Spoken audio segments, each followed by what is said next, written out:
మనం క్యారెట్ హల్వా చేయడానికి ఇక్కడ క్యారెట్స్ నేను కేజీ తీసుకున్నాను. వీటిని మంచిగా వాష్ చేసి ఫస్ట్ మనం పీల్ చేసుకోవాలి. మొత్తం పీల్ చేసుకున్న తర్వాత అప్పుడు నేను వాష్ చేశాను. వీటిని ఇలా అన్నీ పీల్ చేసేసాను, పైన అన్ని సైడ్కి కట్ చేసేసాను. ఇప్పుడు అన్నీ కడిగేసాను. ఇందులో కడిగేసిన తర్వాత క్లాత్లో తూడ్చేసి డ్రై అయిన తర్వాత మొత్తం ఇదంతా గ్రేట్ చేస్తే ఇంత తురుము వచ్చింది. సో ఒక గిన్నె తీసుకొని అందులో నెయ్యి వేసి, నెయ్యి వాడాలి, నెయ్యి తీసుకొని అందులో ఈ తురుమంతా వేసేసాను. వేసి దీన్ని ఫ్రై చేస్తూ ఉన్నాను. ఫ్రై చేయడానికి మనకు మినిమం 15 minutes పడుతుంది. అందులో ఉన్న తేమంతా పోవాలి. అలా స్లోగా మధ్యలో మాడిపోకుండా కలుపుతూ ఉండాలి. ఇప్పుడు ఇంకా కలుపుతూ ఉంటే కొద్దిగా కలర్ చేంజ్ అవుతుంది చూడండి.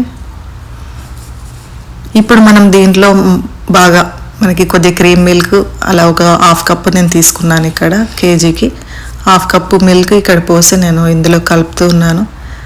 ఈ మిల్క్ అన్నీ మనకు మంచిగా అందులో అబ్జర్వ్ అయిపోవాలి. కొద్దిగా థిక్గా అయిన తర్వాత నేను ఇక్కడ బ్రౌన్ షుగర్ యూజ్ చేశాను, వైట్ షుగర్ యూజ్ చేయడం లేదు. బ్రౌన్ షుగర్ కూడా నేను ఒక కప్పు తీసుకున్నాను. ఈ బ్రౌన్ షుగర్ అంతా బాగా మెల్ట్ అయిపోయి మనకు దగ్గరకు వచ్చేంత వరకు ఇది కలుపుతూ ఉండాలి. కింద మాడిపోకుండా చూసుకోవాలి.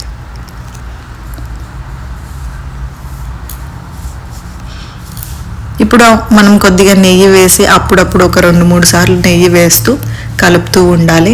అలాగే నేను ఇక్కడ డ్రై ఫ్రూట్స్ అన్ని వెరైటీస్ తీసుకున్నాను. ఇవన్నీ చిన్నగా చాప్ చేశాను, కట్ చేసి. ఇవన్నీ ఏం ఫ్రై చేయలేదు, డైరెక్ట్గా కట్ చేసి నేను ఇందులోని వేసాను. ఇప్పుడు ఇవన్నీ ఇలా కలిపేసి ఒక 2 minutes అలా కలుపుకొని తర్వాత దింపేసుకోవడమే. మన క్యారెట్ హల్వా రెడీ అయిపోతుంది. మీకు కలర్ చేంజ్ బాగా వస్తుంది అండ్ టేస్ట్ కూడా అద్దిరిపోతుంది.